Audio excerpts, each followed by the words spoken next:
folks, AJ here. I hope you're all doing fantastically well today. And yes, in this video I am going to react to the new Netflix series Polo, produced by Harry and Meghan, the Duke and Duchess of Sussex. Well, actually I got that wrong. They are the executive producers of this show. And yeah, I am not impressed by it. I'm going to tell you the reasons why. But yeah, I'd love to know your comments. Has anyone seen this? Are they going to watch past episode 1? I am certainly not. I might skip to episode 5 tomorrow if I can brave it. Okay, now I am going to cut to the chase. I found this documentary very, very boring, but then I only got to the end of episode 1. But yeah, the reviews look pretty bad as well. This episode was so strange. You know, they portray polo as being like a really tough game, and they're all like swearing and, you know, like getting a little bit aggressive and very rude to each other. You know, there's a man who's constantly like belittling his son who's playing the games, and it's horrible to watch. It seems quite abusive. So this makes me not want to watch anymore. But also the players always talk about they have to win.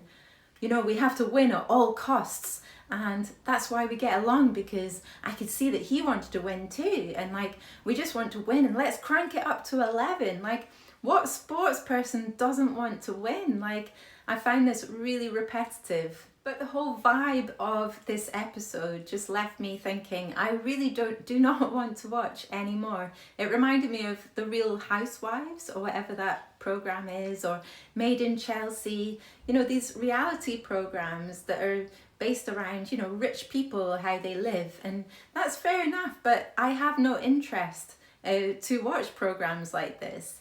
And you know, I've met people from Made in Chelsea before, you know, two very lovely, charming men who I've got nothing bad to say about them. But personally, I would rather watch a David Attenborough documentary, learn about facts on nature or the universe, science. It's just not my vibe. I'm sorry. And also there was a really strange scene in this first episode, and they had balloons like this. Yes, they had like confetti and balloons, and they were pricking them, going pop, pop, like to find out who's going to play who. And like, oh my goodness, that was just so cringeworthy. I could not watch anymore. I am going to look at some really funny reviews on the Daily Mail website, but before I do, I think it's really important to address the effect of polo on animals. So here I have the PETA website. PETA stands for People for the Ethical Treatment of Animals. And here they have an article on why polo is hard on horses. With the upcoming release of Netflix's new docuseries Polo by the production company of Prince Harry, many are curious about the horses used in the game. While it is easy to be wooed by the glitz on display at the matches, there is no doubt that polo is more grim than glamorous for the horses, who are forced to run at breakneck speeds before making sudden stops and sharp turns. Injuries, illness, joint disease, and pulmonary hemorrhages are just some of the problems faced by polo ponies, most of whom are actually full-size horses. At the end of their profitable lives, some are discarded or sent to slaughter, just like horses used in racing. This is disgraceful. It is beyond me why Prince Harry is playing such a sport, especially when Meghan, wasn't she against like shooting? If I remember correctly, did she not go to Balmoral because she didn't want to go game shooting? I could be wrong. And also, isn't she a vegan? So I'm surprised that she has her name on this, that she is an executive producer. Okay, they might argue, I think some people might argue that, you know, they change the horses every, I don't know, what is it, 5 minutes or something? But, you know, a lot of people that play this sport in other countries don't have the money to do that. So, you know, horses will be worn out, dying you know, at worst case scenario. And it is just, so it says here, polo is hard on horses.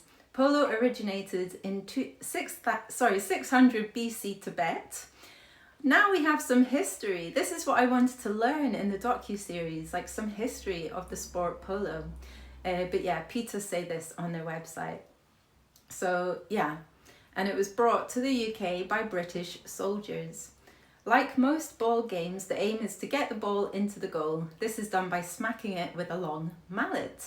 Unlike sports in which only willing individuals participate, polo matches exploit a shocking 50 horses per match.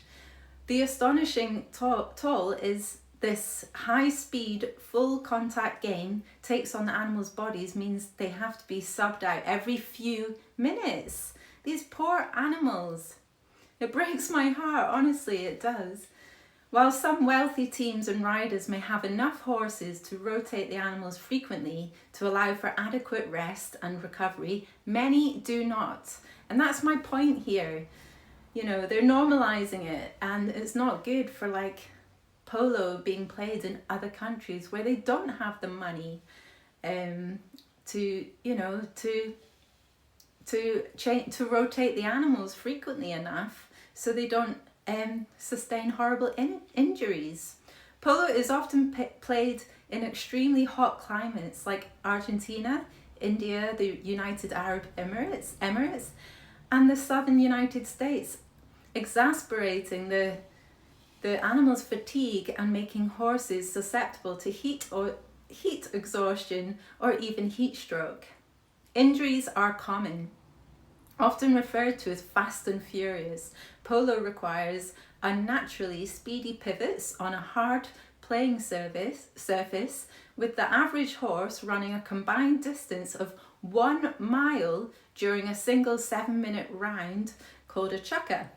One study found that, and I'm going to leave it here, this is horrible. One study found that horses trotting on a hard surface experience movement asymmetry, and more than half the horses could be considered clinically lame. Oh, it's just so horrible. Almost 50% of horses examined in one study were also found to be experiencing exercise-induced pulmonary hemorrhage, which is, in brackets, blood in the airways. Now, this is just heartbreaking. I cannot watch any more of this series. I think episode 1 was enough for me. Although, you know, I'm very tempted to look at episode 5 because Harry and Meghan are in it. But I don't know, I might boycott the whole thing. I'd love to know your thoughts. What do you think about this? Now, the reviews are in for Prince Harry and Meghan's latest Netflix endeavour, Polo. And they're not looking good, people. Prince Harry and Meghan Markle's Netflix series Polo is panned by critics who all have the same complaint about boring series. And it was boring. The reviews are in for Prince Harry and Meghan's latest Netflix endeavour Polo, the latest instalment of their £80 million deal, is it pound or dollars, with the streaming service. But despite the likely high hopes that this would join the ranks of great sport documentaries such as Disney Plus's Welcome to Wrexham and 2020's The Last Dance, the series has been panned by critics, receiving 2 stars, yes, that's 2 stars or less, out of 5 across the board. The 5-part show has been labelled a tedious inside look at posh polo. Couldn't have said it better myself. And a mostly boring look at a sport that very few people outside of elite circles have any particular interest in. For The Guardian, Stuart Heritage, who awarded the series just 2 stars, Polo looks destined to fall through the subminas into obscurity at the speed of light. Wow, that is not a good review. The Telegraph's Ed Power, meanwhile, noted that there was not enough of the Sussexes to make this anything other than a dull indulgence about a rich person's pursuit. I agree. After the Duke of Sussex caused a storm with his bombshell Netflix documentary released in December 2022 that took aim on his own family, he cuts a surprisingly low-key figure in the show, which was released on Monday.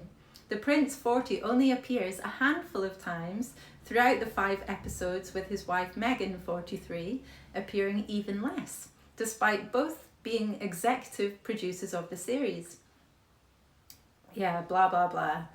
And here we have, I think this is a scene, I haven't watched the 5th episode, but I think Meghan here might be laughing because she's fluent at Spanish and Harry isn't. Hilarious. But yeah, I know lots of people who are bilingual, you know, lots of my friends speak 2 languages and it's not a big deal.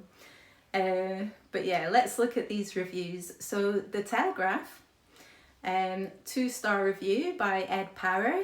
The bafflingly little appearance of Prince on his own series. Netflix and Archwell team up for a tedious inside look at Posh Polo. Not good. The Decider urged viewers to skip the series in its review, claiming Polo is a mostly boring look at a sport that very few people outside of elite circles have any particular interest in.